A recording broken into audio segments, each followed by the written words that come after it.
All right, welcome in everybody to the Top 2 Pod. We are also recording this episode live on YouTube. My name is Matt Hicks. You can find me on Twitter at Top2Matt. I'm joined by my co-host, as always, Eric Adams, who you can find on Twitter at Top2Eric. And you can find us on YouTube, Top 2 Sports Fantasy Football. Eric, how you doing today? Getting ready to preview Week 11. Doing good. Patriots bye week. I can finally step back and watch every other team for once. All right, we got a jam-packed episode here. We're going to start off by talking Thursday Night Football preview. We are recording early on a Thursday for us anyways, about 3 p.m. Eastern Standard Time. I had a snow day today, so I work at a university, and we got out at about noon. For some reason, it is snowing in Baltimore in November, which is absolutely horrifying. But it's worked out for us now. So we decided to take advantage of the daylight and get us on YouTube here on a Thursday, which we don't normally do. We're going to have all the news and notes you need for Week 11.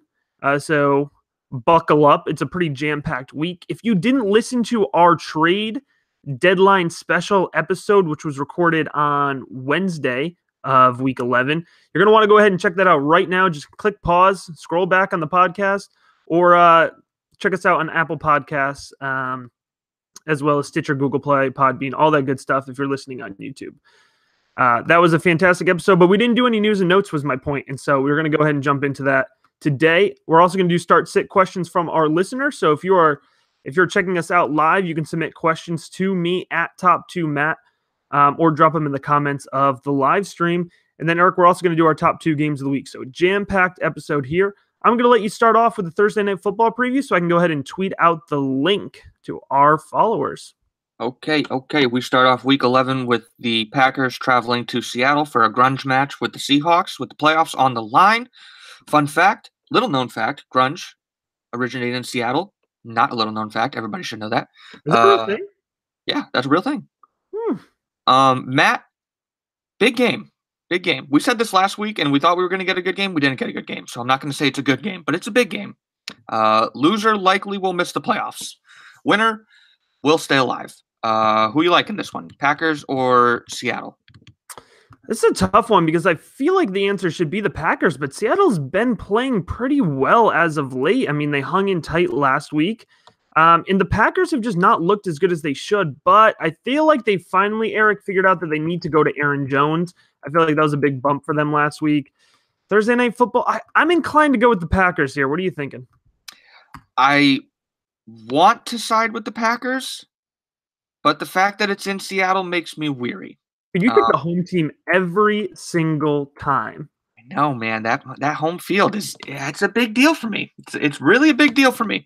It's reared its head a lot in the big games. Last week with the Steelers and the Panthers, Steelers, crapped on them. The Saints, when they got the Rams, they got them at home. That was lucky for them. Patriots playing the Chiefs, the Patriots were home. I think when it comes down to as close as these two teams are, I like the home field advantage. I don't know if I like them enough to take the Seahawks though, because I agree. You gotta think Rodgers gets it going at some point. Well, not even Rodgers, just the Packers in general get it going.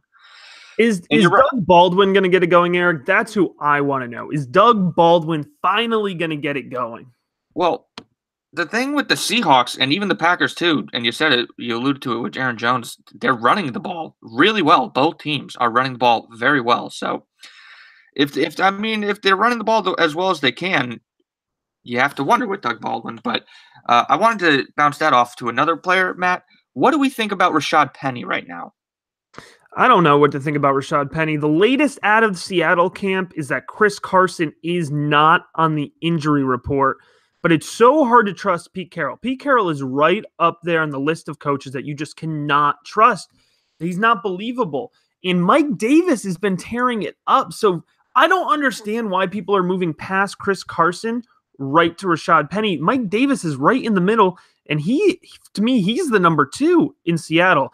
I am not interested in Rashad Penny, and I feel like dynasty owners are just a little too excited about the bad draft pick that they made. I'm not playing him. I still don't think he's fantasy relevant this season. Albeit, Eric, just using the eye test, he did look better last week, but I just don't see the opportunity being there with 2 other successful running backs and them still being in playoff contention. He really did put it on the Rams. 12 attempts, 108 yards. 9 yards per carry and 1 touchdown. That is impressive. But then again, the Rams haven't been great against against the running game. And you're right. I really like Mike Davis. Like, it's unfortunate that they have these 3 guys, because if Mike Davis was alone in a backfield, I would be all over that guy. And you're right, Chris Carson's coming back. So yeah, it is a sticky situation for Seattle. Not a sticky situation for Green Bay. They finally realize, hey, you get the ball in Aaron Jones' hands, you're going to win ball games. It's not that tough. So that should be a very good game. But Matt, let's jump into news and notes. But I think you have a promo first. Yeah, I want to talk to our listeners about draft. Listen, if you're checking us out on YouTube for the first time, if not, if you're just a consistent listener, we appreciate you. I want you to go ahead and check out Draft. It is, in our opinion, to be the most user-friendly daily fantasy sports app out there. It's a perfect combination of regular season-long style, and daily fantasy sports. So you can just go ahead and jump on that, play with me. Every week I'll be hosting games. It's getting to the point of the week where I do host those games. You can add me, Matt Hicks 15. Or if you've never played before, go ahead and use the promo code TOP2. You get a free $3 entry to try to take me on this week. So, yeah, Eric, let's go ahead. Let's jump right into the news and notes for week 11. Like I said, we got a lot, man, and I'm excited to talk about this first one right off the bat. Yeah.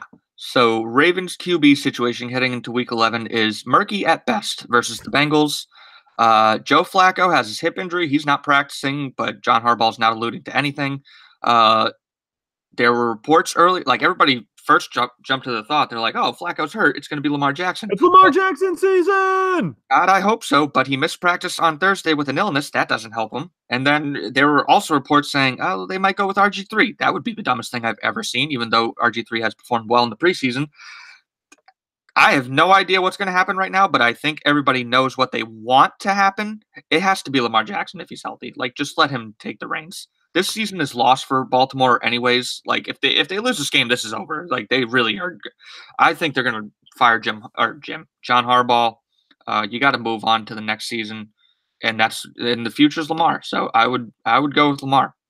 Yeah, RG3 makes no sense to me in this situation. I mean, I just don't understand. If it's not Joe Flacco, who's the guy playing that gives you the best shot, it's got to be Lamar Jackson. You got to use this opportunity to develop the young guy, and it's not like he's looked bad.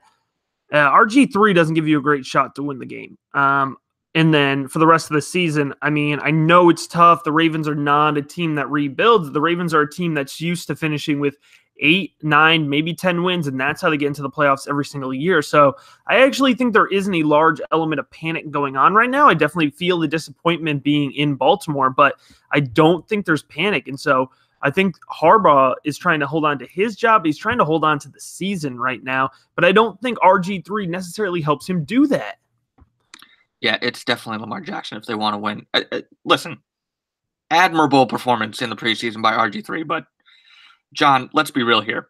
You're on the cusp of, not even on the cusp, you're on the hot seat. If you start RG3 this Sunday and you lose to Cincinnati, you are as good as toast. So, Lamar all the way. Steelers running back James Conner is practicing this week. He should be good to go versus Jacksonville. Is there any hesitation to not start him against Jacksonville? We're not in that territory, right? He's start proof or matchup proof, right? Ooh, I was tweeting. Who's matchup proof? James Conner? Yeah, James Conner's matchup proof. I mean, we saw, 3 weeks ago against the Baltimore Ravens? Yeah. Yeah, he's matchup proof. I mean, come on. If you could he tore up the Baltimore Ravens. I think he went over 100 yards, and he definitely had, I believe, 1 rushing and 1 receiving touchdown in that game. So, yeah, that's it doesn't get much more matchup proof than tearing up the Ravens' run defense.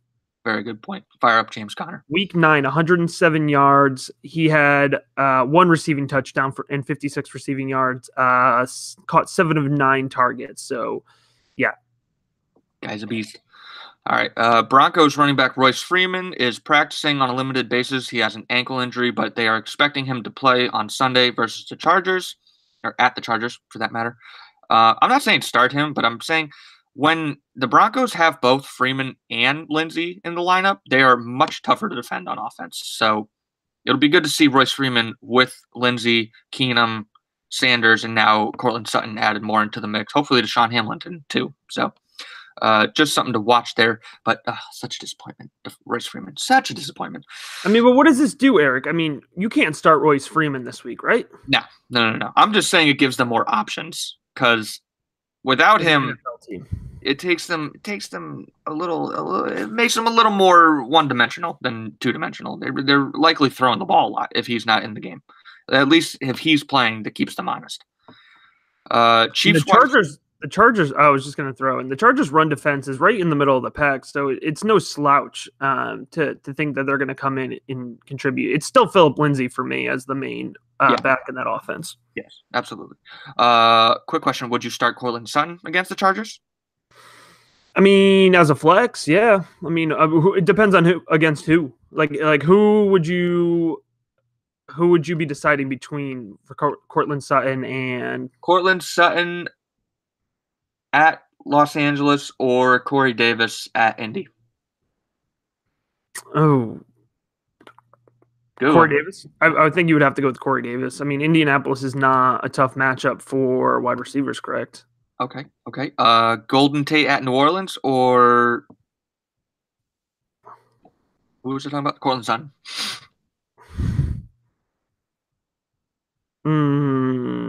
Tate wasn't too involved last week. I think he only got his second catch late in the fourth quarter, so might still be adjusting. Yeah.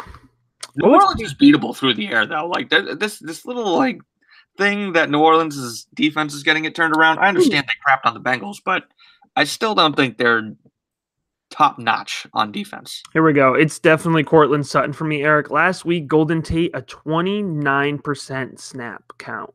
29% of snaps he was out there. That's bad. And I realize he's still adjusting, but for me, I can't roll him out there until he's getting out there at least 60% of the snaps.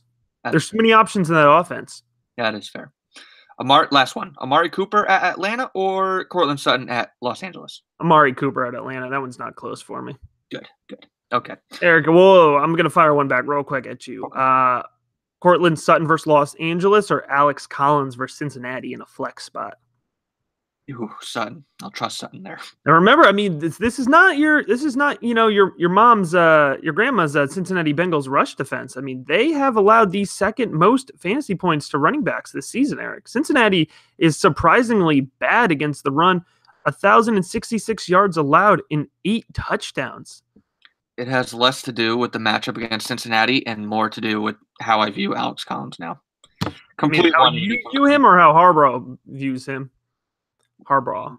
Yeah, okay. I'm going to throw an extra R into his name to make sure. I do still like Alex Collins, but their usage of him has been maddening this season. Fair. All right. Chiefs wide receiver Sammy Watkins missed last week with his foot injury. He should play at Los Angeles on Monday Night Football. Matt, I wanted to take this time to reflect on the season that Sammy Watkins is having because I feel like a lot of people were down on him going into the season, and that has something to do with Mahomes too being an unknown and everything. Mm-hmm. But and the fact that he didn't perform well in Los Angeles last year. But he's playing pretty well.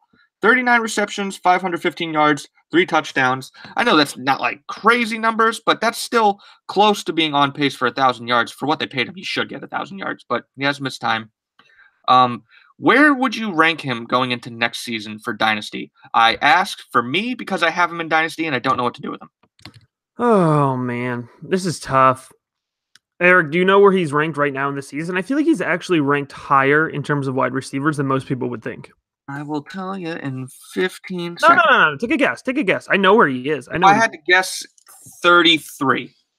So you're too low. You're actually too low on Sammy Watkins. Too low. 26? Too high. So he's 28.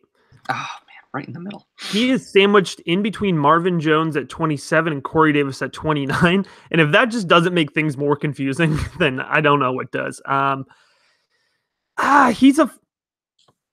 He's missed 2 games, it looks like, too, right? He missed at Denver, or did he just not get a catch in that game? I have been playing 9 games here, and Kansas City has not had their bye yet, so he would have been out 1 week. So, yeah. Hey, it was at week 10. I think I'd have him around a middle of the pack wide receiver too. Is that too high? Yeah, I think he's a flex. He's a high flex for me. I mean, he's gone over 100 yards twice this season, but he's also gone under 50 yards 4 times this season. I mean, 3 touchdowns and 2 of them were in one game. I mean, it just don't feel like he's enough of a priority in that offense. I mean, you got Kareem Hunt, you got Travis Kelce. Travis Kelce's really the one soaking up the touchdowns. Obviously Tyreek Hill is. So there's just a lot. There's a lot competing against Sammy Watkins. I have 0 shares of Sammy Watkins, and let me put it this way: I'm not going to go out and pay for any. Okay, fair enough. I'm going to be looking to do something. Maybe I'll just hold on to him. Who knows? That's a decision for the offseason. All right, moving on. Jordy Nelson. I don't even want to call him Raiders wide receiver Jordy Nelson anymore. This is sad. Why did he go to the Raiders? Imagine if Jordy went to the Saints. Oh, how much better would that be? Ugh. Jordy Nelson with his knee injury. I put on just so everyone's clear on the Google Doc, knee is in quotes, and I wrote AKA pride. I really think it's a pride injury here for Jordy Nelson. The reports were coming out, Eric, that he was going to retire. Did you see those reports? I did. I also see that they're backing off those reports now, but there's got to be some truth to that, because he's probably like, I am like 31, 32 years old. He's used to being on the Aaron Rodgers Packers. Yeah, and now I'm in Oakland. Ooh. Did he sign before or after John Gruden? He was a John Gruden signing, right? He was a John Gruden signing, yeah. Man, he got played, Jordy. Jordy, you got played, man. Not great. I don't want him to retire, because even in like limited action this year, he's had some games where he was impressive, and I still think he's got something in the tank. I don't want him to retire. Like I said, I'd like him to go to New Orleans next year. That would be really nice. But I digress. Likely out on Sunday, and don't touch any Raiders player with a 10-foot pole. Okay. Redskins will be without running back Chris Thompson and wide receiver Jamison Crowder on Sunday versus Houston. Another team I'm not touching with a 10-foot pole. I don't even know who I'd tell you to start on the Redskins against Houston. And everybody's like, oh, I'd start Adrian Peterson. Houston's very good against the run. I'm not starting a single Redskin player on Sunday. Am I wrong for that? I think that you have 2 flexible wide receiver options in Mo Harris and Josh Doctson. How do we feel about Mo Harris? I picked him up. He had 5. What, he had 5 for 50 last week? Mm-hmm. Here's the thing about Mo Harris, and it's nothing bad about Mo Harris. He is he's a target monster. This is actually incredible. So I'm looking at this, Eric. Week 6, he caught 3 of 4 targets. Week 7, he caught 3 of 3 targets. Week 8, 2 of 2. Week 9, 10 of 12 targets. Week 10, 5 of 5 targets. The dude catches his passes, but he's a possession-style receiver. And in the Washington offense, where Alex Smith has thrown like 0, I think Alex Smith actually has single-digit touchdown passes. I'm gonna fact check that, but there's not enough touchdowns to make him a wide receiver 2 type guy. And so I feel like people are touting him up to be at that level, and there's nothing wrong with it, but he's a flex fill-in guy. I think he's a solid flex fill-in guy. He's safe. You can count on 8 to 13, 8 to 12 points, but just don't expect him to go off. I mean, he's perfect for the bye weeks, but you're probably going to move on past him after the bye weeks. That's fair. I picked him up, had him last week on my bench, was pleased with the 10 points that he put up, and then I dropped him for somebody else that I cannot tell you right now because I don't remember who it is. By the way, Alex Smith has exactly 10 touchdowns on the season, so I was pretty close when I said that. 10 touchdowns, 3 picks, and 2,000 yards. Such an Alex Smith season. Such an Alex Smith season. And listen, it hurts to say that. When Alex Smith was in Kansas City, before he went off last season, man, I was riding that train. But the Kansas City offense isn't the Washington offense, and to even compare them would be, borderline irresponsible. Here's the thing, Eric. I think you can fire up Harris and Doctson this week. I'm looking here. Washington is the 5th worst defense against wide receivers this season. Or I'm sorry, they are the 5th. Is Washington? Yeah, they're the 5th worst. Yeah. Nope. Sorry. They're playing Houston. They're good. They are good. Houston is good at defense. Houston's hot right now. I want nothing to do with the Redskins. I was getting that jumbled up. So for me, Doxson's out. But Harris is Harris. He is what he is. Don't bank on him, but I do think he's going to give you 8 to 12 points, like I said. But yeah, I don't think Doxson's too much of an upside play. He's too touchdown dependent. And so Houston has only given up 6 touchdowns all season to wide receivers. They've been solid. I know Kareem Jackson's having I think he's the top-rated corner in Pro Football Focus right now. So, but what does that matter? Minnesota running back Dalvin Cook is a full go against the Bears. Hey, wait, what was that second part? It's against the Bears. They're in Chicago too on Sunday Night Football. No need to panic. Full go. That means he's healthy. I'm probably still going to start him, to be honest. If I had him, I would start him. I don't have him, but I would start him. If he gets over 50 yards and a touchdown, I will be ecstatic, and I'll consider that good for the rest of the season. Hey, Eric, guess what? What was that? I brought the sound effect back from the trade deadline special episode. I made the trade for Dalvin Cook, so I did not get any trades done live on the podcast yesterday.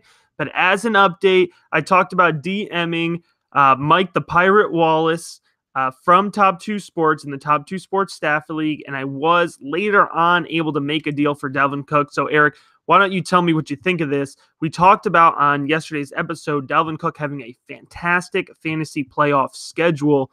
I traded Jordan Howard, my first-round pick, which is going to be, right now it's projected to be an early to mid first-round pick, but I'm going to make a playoff run. And I traded those two for Demaryius Thomas, and Dalvin Cook. I must have given another piece. I gave Jordan Howard the first-round pick and one more piece for who? I sent it to you. Who was the last pick? I'm losing my mind right now. Hold on. Is it completed? Yeah, I moved it. Made the deal. Christian Kirk. It was Kirk, Howard, and a first-round pick for Dalvin Cook and his Demaryius Thomas and a third-round pick. You got DT and Dalvin Cook for that? I did. Mike. Oh. I don't know, dude. DT, what do you mean I don't know. I almost pivoted off of Demaryius Thomas because I just don't. What are we getting from Demaryius Thomas playing second fiddle to DeAndre Hopkins the rest of the season? What do we get from Juju Smith-Schuster playing second fiddle to Antonio Brown for the rest of the season? Those are not the same players. They're on. Very comparable. They're not comparable. What are you talking about? Is Houston's offense not as good as the Steelers been? I bet Big Ben has thrown for 1,000 more yards than Deshaun Watson this season. I'm looking it up. I'm looking it up right now. I'm going right now too. I'm looking it up. Look here. Ben Roethlisberger has. Oh boy, this isn't looking good for me. 2,888 passing yards this season. Those are 500 more yards. 500 yards. That's a lot of yards. I don't care. That's 50 fantasy points. Nah. Take away the last game. It's not even that big. What are you? Oh, just take away the game. Just take away the game. As the Steelers have their bye week, I already know the Texans have. So yeah. I think it's comparable. Are you really? Okay, so you're gonna take Big Ben over Deshaun Watson the rest of the season? No, but I'm just saying if we're looking at the wide receivers they can support, it's a different ball game. Big Ben has 21 touchdowns. Deshaun Watson has. Who is Deshaun 17. Watson had to support? He's had half a hamstring of Will Fuller. And I love Will Fuller. You of all people. I don't understand you love Juju. What are you talking down Juju for? I'm not. I'm saying you're talking down Juju. I think Demaryius on Houston is equal to Juju on Pittsburgh. And if I'm wrong on that, I guess I'm wrong. I think I'm wrong on that. Rest of this. So are you willing? I'll put down a wager. Are you willing to tell me rest of the season you would rather have Demaryius Thomas than Juju? No, but I think that's what you're saying. That's what you're saying. I think it's closer than what you're making it be. You making it sound like Demaryius Thomas is a chud. I almost swapped him out. What do you mean almost swapped him out? I was going to ask for something else. He offered Demaryius Thomas, so I thought he was trying to get rid of him. I think Pirate Mike is smarter than you're giving him credit for. I think that trade is a load of crap. Well, either way, he's a smart guy because he's on the first round staff, so he's clearly a smart guy. Okay, the first round pick and Howard. Okay, it's not that that. But like Christian Kirk, I mean, come on, dude. This is one of the top wide receiver prospects. Yeah, we'll see going into next season. But right now, that could look completely different. You're right, going into next season. But right now, I'm looking at that like Demaryius Thomas the rest of the way. Come on. Either way, man, I'm excited about Dalvin Cook. I mean, I understand he's playing the Bears when he starts, so maybe you got to start with your expectations tempered a little bit. But this is still the guy who rushed for 80 yards on 10 attempts in his first game back when he was, quote, still limited, and now he's fully healthy. This is what we've been waiting for all season. I'm so excited for Dalvin Cook this week. I'm also saying Jordan Howard's been a little disappointing this year. I expected a lot more out of Jordan Howard. Dude, I was buying Jordan. I bought Jordan Howard everywhere this offseason, and I've had to trade off 2 shares of him this week. It actually hurts. But what I will tell you, Eric, is I'm not willing to give up on Jordan Howard yet. And I can tell by the way the conversations with the players I've traded him, they don't believe that he is what we thought he was going to be in the preseason. But people have not given up on Jordan Howard yet. And it's because of the usage. Matt Nagy isn't using him the way fantasy players would like. And I don't want to say he's not using him well, because the Chicago Bears offense is going fantastic right now. And so I think Matt Nagy is doing a good job as an NFL coach, but he's not making us fantasy players happy right now. I do think that's got to swing back. Tariq Cohen, I mean, this guy's what is he, like $160? He can't hold up. Come on. Dion Lewis. I think Dion Lewis can hold up. Dion Lewis don't bring weight into this. Dion Lewis has to have 20 pounds on Tariq Cohen. Does he really? No way. Looking it up. Small, man. Man, we don't agree on anything today. I kind of like this. We should disagree more often. This is what happens. He's definitely going to be. I think Tariq Cohen's like 170. Dion's 195. There's no way Dion's 195. Like, Tariq Cohen is 178. 178. 20 pounds. 20 pounds. I'm seeing 179. I'm seeing 179. Boom. Round that up so it's 15 pounds. No. Who would you rather have, Dion Lewis or Tariq Cohen? Dion Lewis. Would you? Yeah. Oh, yeah. I have no idea what Tariq Cohen's been doing the past couple of weeks. He had those. He's been stealing touchdowns from Jordan Howard. I can tell you what the man's been doing. Oh, yeah, I see that now. He's got one last week. Yeah. I don't know. It's there's so much going on in Chicago. It's hard to judge right now. But I just think I thought Howard would have a year, and he's yet to run for 100 yards. So it's just tough, man. It's tough. I believe in Dalvin Cook's overall potential more than Jordan Howard's, is what I'm saying. Would you disagree with that? These are 2 guys you loved in the preseason, so I like this question. Wait, say it back to me. Do you like Dalvin Cook's overall potential going forward more, or Jordan Howard's overall potential going forward more? Dalvin Cook. Dalvin Cook. Yep. I would go Cook. It's hard because I think we've seen what Jordan Howard can be in terms of what he does as a volume back, and the fact he can contribute to the passing game. That's what's so frustrating, is that at the beginning of the season, we saw him contribute to the passing game, and we thought that was the Jordan Howard we were going to get. But I will say, in terms of the ability to be a top 5 running back in the league, Dalvin Cook can be a top 5 running back in the league, hands down. I believe that he has the explosion, he has the dynamic play, and he's freaking quick, man. And he contributes to the passing game. He has the full, well-rounded skill set. He's just got to stay healthy. And so I'm just really hoping the hamstring issue is buried, it's done, and we get to see. For the sake, I wouldn't care if I had 0 shares of Dalvin Cook, which is not the case. I have many shares of Dalvin Cook. But even if I didn't, I just want to see this man get on the field and play the way that we know he can play. I agree. Right. From Dalvin Cook to his teammate, Vikings wide receiver Stephon Diggs expects to play Sunday night at Chicago. He's had his rib injury. Matt, going into the season, I remember we're always going to do this, the Thielen Diggs thing. I know after this season it should be kaput because it's definitely Thielen, but I feel like one of the main sticking points with Diggs and Thielen was Thielen is always on the field and Diggs always misses time. I feel like he's missed at least one game in every season. We talked about this. This was one of the points that we talked about in the preseason, Eric, is Diggs misses 2 to 3 games a season. Yeah. He's literally never played more than 14 games in a season. It's just the way it is. Games. He's missed 3 games.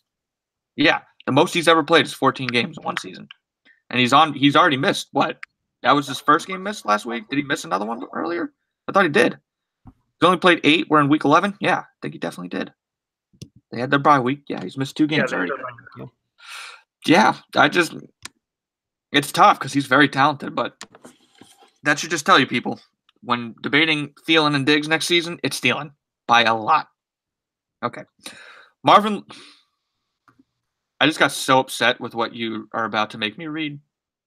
Can you read true. I didn't want to see this. I didn't want to see this. What do you mean hopes to have AJ Green on Sunday? Marvin That's Lewis. what he said. Did he say it or did Hugh Jackson say it? Oh my gosh. We haven't talked about it on the podcast yet. Hugh Jackson is the oh no, we talked about it. I think we talked about it yesterday. Hugh Jackson is the assistant to the head coach. What is this? Oh God, Cincinnati. Cincinnati is the NFL equivalent to a migraine. That's how when I think about Cincinnati, that's them in a nutshell. I'm trying to look for a direct quote. I would really love to be able to find a direct quote here. AJ Green did not practice on Thursday. Friday hasn't happened yet at the time of this recording, but I'm willing to bet that he's not also hasn't practiced on Friday. He won't practice on Friday. He's holding out hope is the report. That's the way it's being phrased.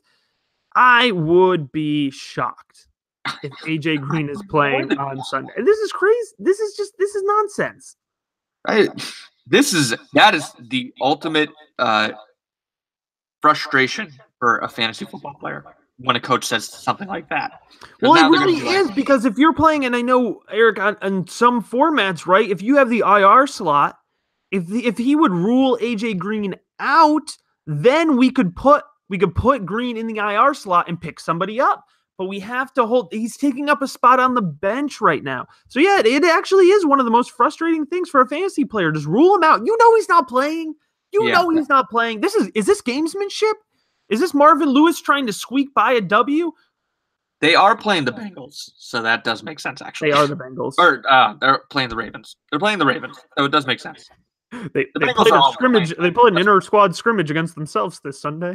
The Bengals, whenever they take the field, are always playing against themselves. Let's be real here. The only team that can beat the Bengals is the Bengals, and they beat themselves a lot. So, including this week when they hired Hugh Jackson. That's incredible. That is just incredible. You know, Marvin Lewis is going to win one of these last couple of games of the season, and imagine if they not even squeak into the playoffs. They'll be eliminated from the playoffs the last week of the season. He'll get a 3-year contract extension. It's just it's going to happen. It's inevitable. Or they can Marvin Lewis and make Hugh Jackson the head coach. Oh my God. There it is. Boom. Yeah. Well, no, so Jackson and Lewis are actually friends. That's literally why I got hired. It's like, oh yeah, hey, I got a new. My buddy lost his job. I'll get him a job with my company. It's pretty much what you're doing. You're like, oh, Greg in accounting got canned. I got to help him out.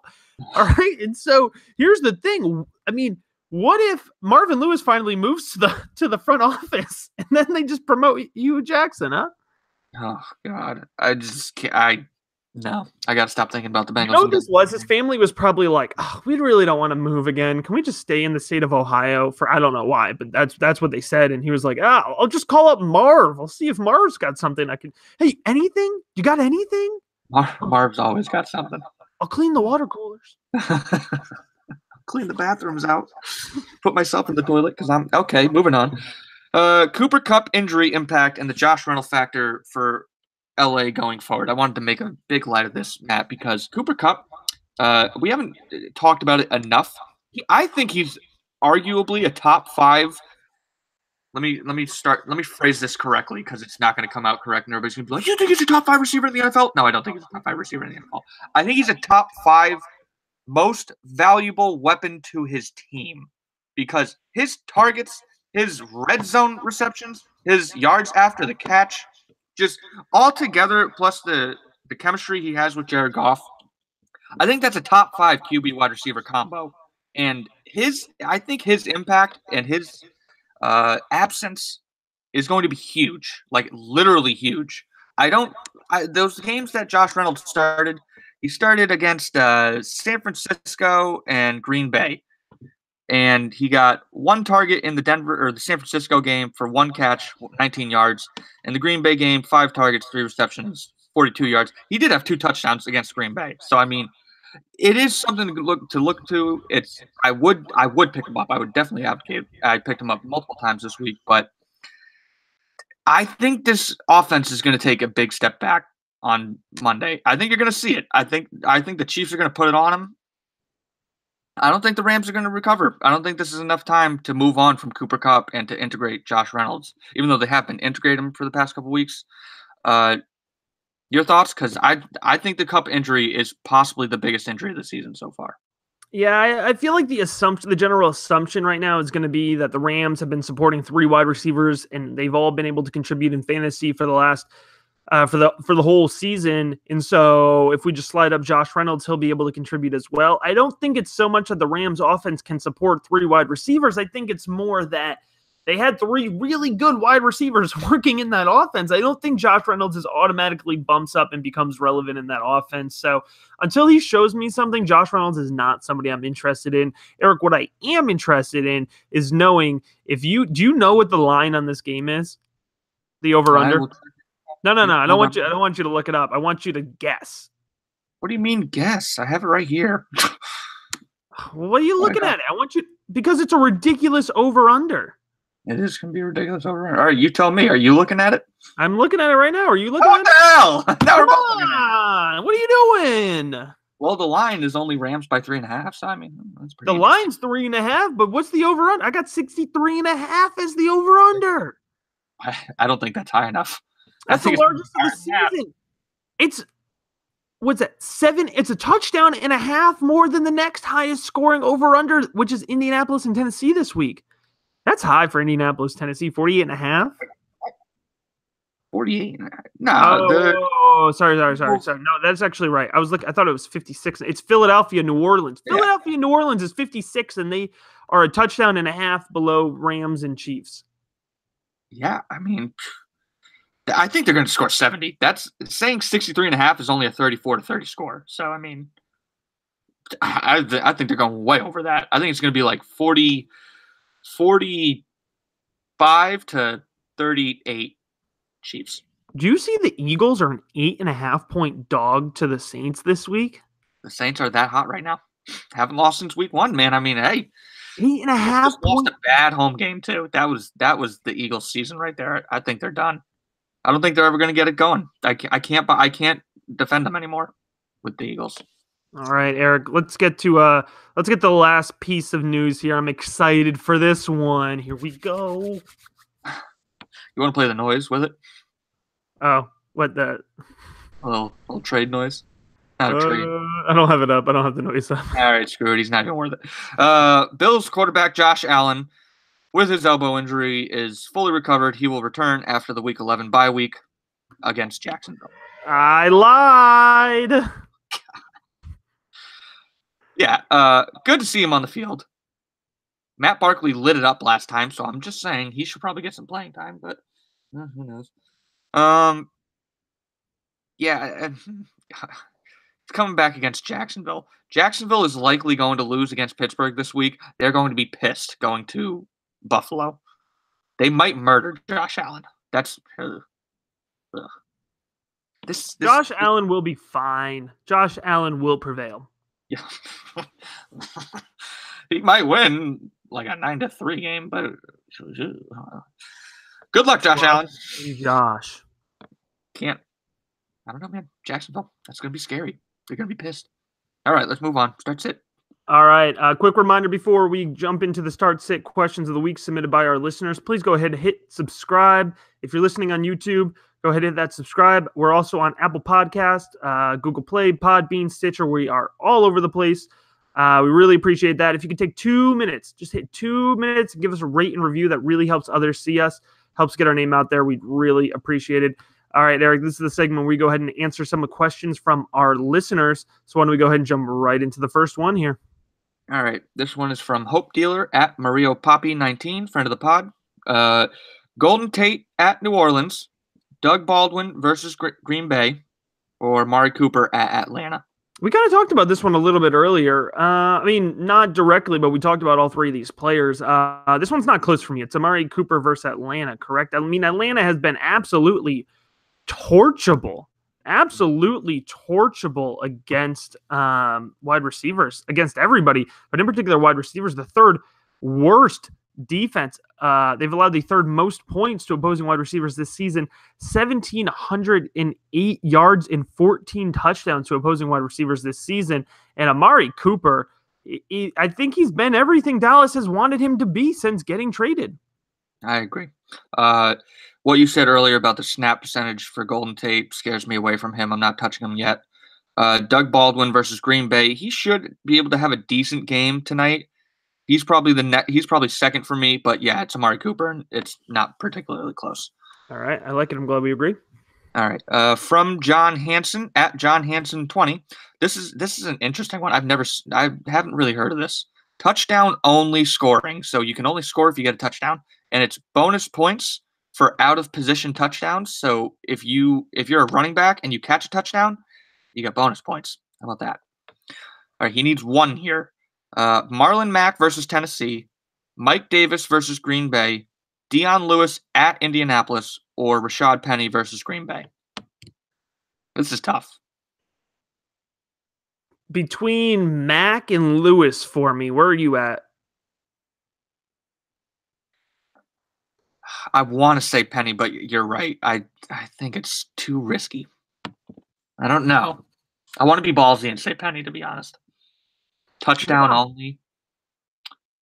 Marlon Mack has been very productive in recent weeks, correct? I think last week was not great. It was against Jacksonville, though, so I'm not holding that again. He went 12 for he went 29 yards on 12 attempts against Jacksonville last week. But before that, in the 2 games before that against Buffalo and Oakland, he had over 125 rushing yards and 3 combined touchdowns. 125 rushing yards in each game and 3 combined touchdowns. So I guess, those are favorable. Buffalo is really not a favorable matchup. Buffalo is a very tough matchup. So I think he really just got shut down against Jacksonville last week. In terms of his ability to contribute to the passing game somewhat, it's limited. That kind of makes Dion Lewis a little bit more appealing for me, Eric. I think you know more of what you're getting out of Dion Lewis. It's a little bit safer of a play. I would go Dion. I got to give credit to Tennessee's defense, man. Malcolm Butler this is my guy, man, too. This is hurt. Like, I'm not even defending him on Twitter because I know I've seen him get torched this season. But Tennessee is the #1 scoring defense in the league, okay? Clearly, they're doing something right over there in Tennessee. I think they have one of the better secondaries in the league. I think they have one of the better defenses in the league. They're leading in scoring. There's got to be something there. I'll stay away from Marlon Mack, and I'll go Dion Lewis. Indianapolis is ranked 14th in fantasy points allowed this season to running backs, so kind of right in the middle of the pack, but they have allowed 71 receptions to running backs, which I believe that's the third most of any team. And so that's kind of, if it's a bonus to have the receptions in this unique format, then for me, it's Dion Lewis.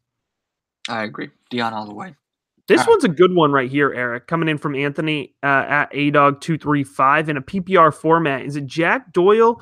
Or he mentioned too, so is it Jimmy Graham? And Eric, to go along with this, do you buy the revenge narrative at all going up against the Seahawks? Jimmy Graham's been pedestrian, man. He's not been.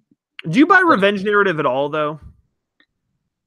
I mean, you're asking me if I buy the revenge narrative after what happened to the Patriots last week in Tennessee? Yes, I buy it a little bit. Just a little bit. Just a tad. But this, that was a whole team of Tennessee. This is literally just Jimmy Graham versus Seattle. I don't know. I don't think I buy that. Jack Doyle, although Eric Ebron was scoring all of the touchdowns last week, Jack Doyle was actually out-snapping Eric Ebron.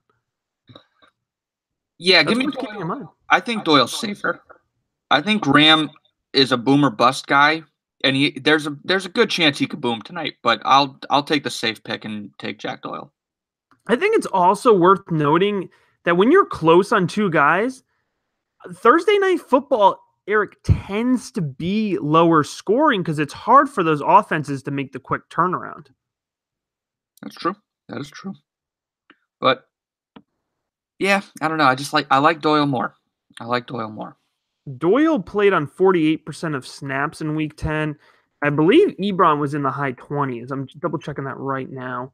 Eric Ebron in the low 20s. Eric Ebron only played on 21% of snaps. So Jack Doyle outsnapped him by 1.5 times. They're also giving Mo Alley-Cox more playing time.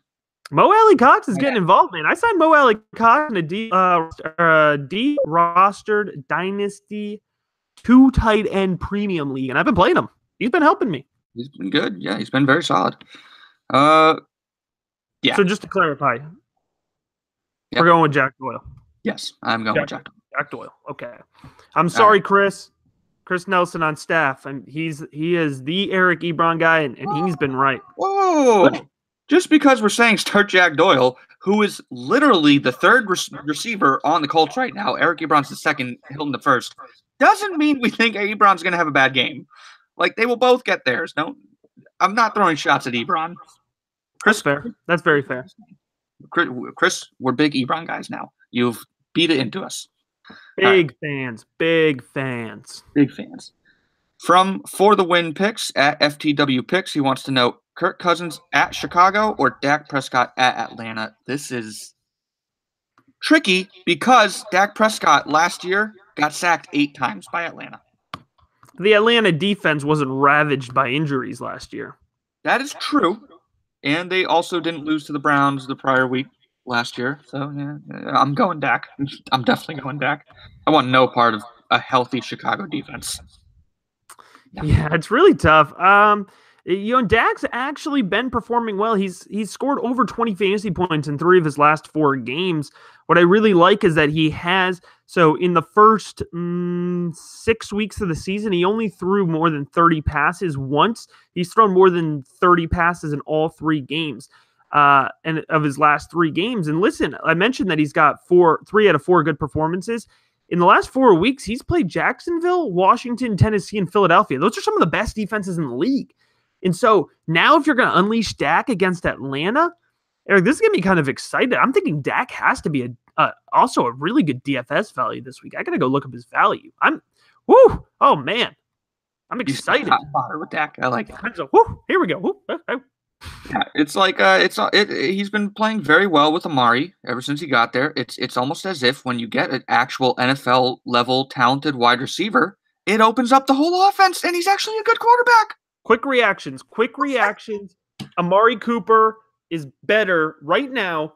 The Dallas Cowboys look very smart for that draft pick, just like we said they did when he first got him. Agree?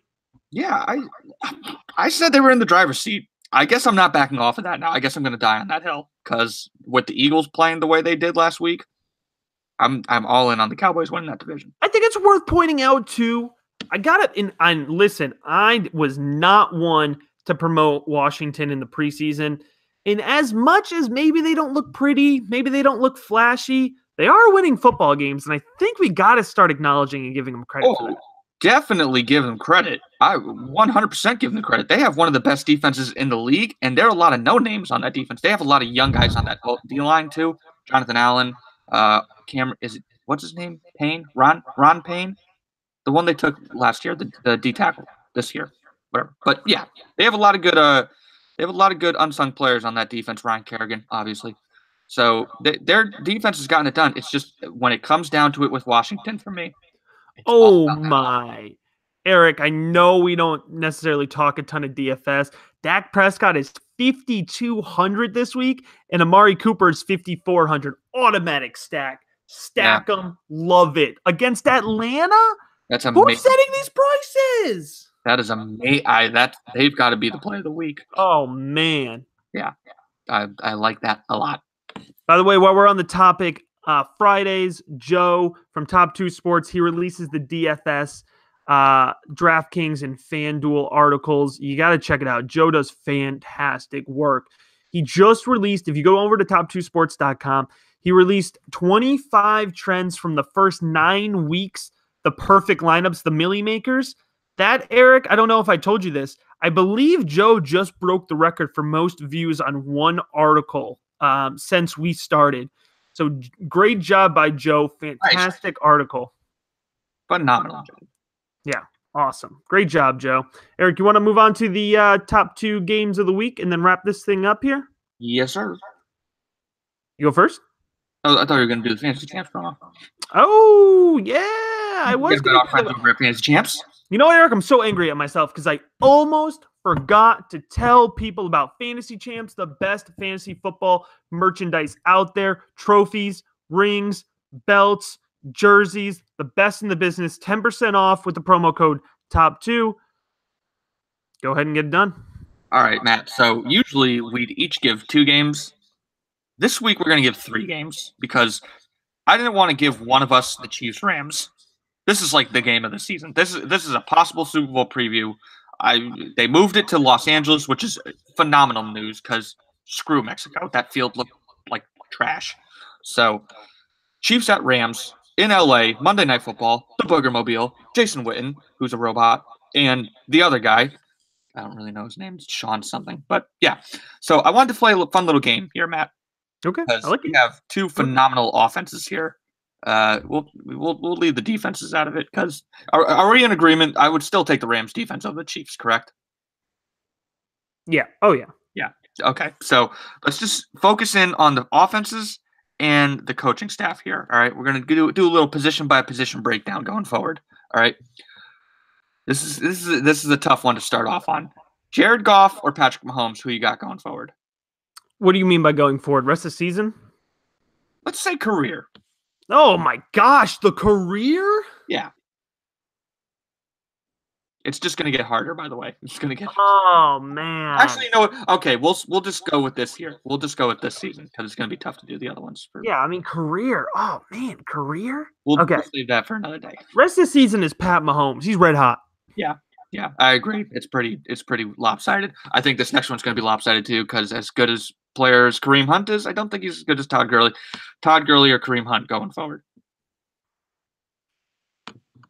There's a pause. You're thinking. Kareem Hunt has been red hot, man. Kareem Hunt's been hot. I think Kareem. Man, I don't even. Let me pull up the stats because I feel like they're actually really close. Yeah, well, see, this is kind of how I want to look at it in the last few weeks.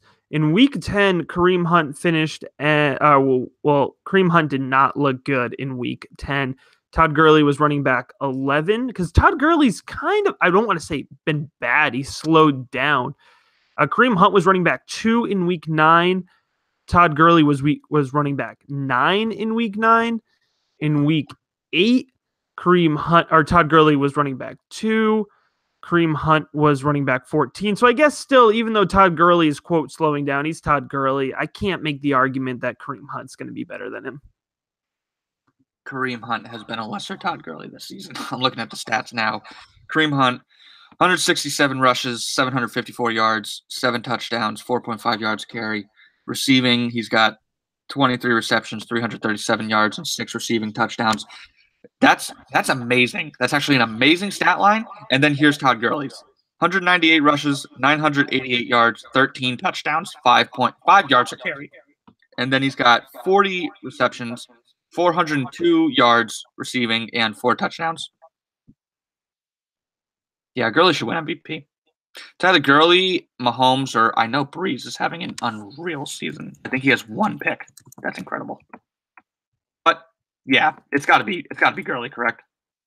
Yeah, it's got to be Gurley. It's got to be Gurley. Okay, now it gets interesting.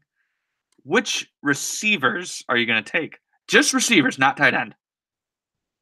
Actually, you know what? For the Rams' sake, yeah, no, just receivers. Just receivers. Yeah, it's just receivers. We know the Chiefs are going to get tight end.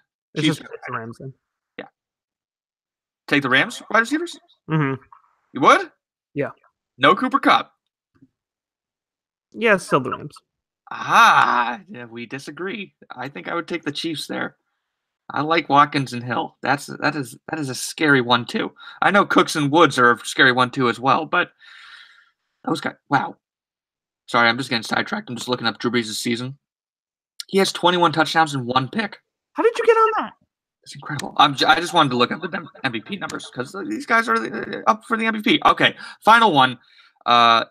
Coaching staff. Would you rather have the Chiefs or the Rams? The Rams are like the new hotness. The Chiefs are like that old busted piece that still get it done. I'm going to go with the Rams. Going to go with the Rams. Hard to go against McVay. That's fair. So we had QB for the Chiefs, tight end for the Chiefs, and then everything else for the Rams. So do the Rams win, Matt? Here's why, and I'm getting feedback on my side. Eric, you want to try muting your mic? Yep. The drawbacks of going live here. All right. No feedback on my end now, so I think we're good. The advantage that the Rams have is that they have been playing. What I actually really like about the Rams is that they've been playing very close games. And I know a lot of people are saying, oh, they're not as good as the Saints. The Saints have been blowing people out. But I think it says a lot about a football team when you're playing competitive, tight games and still winning.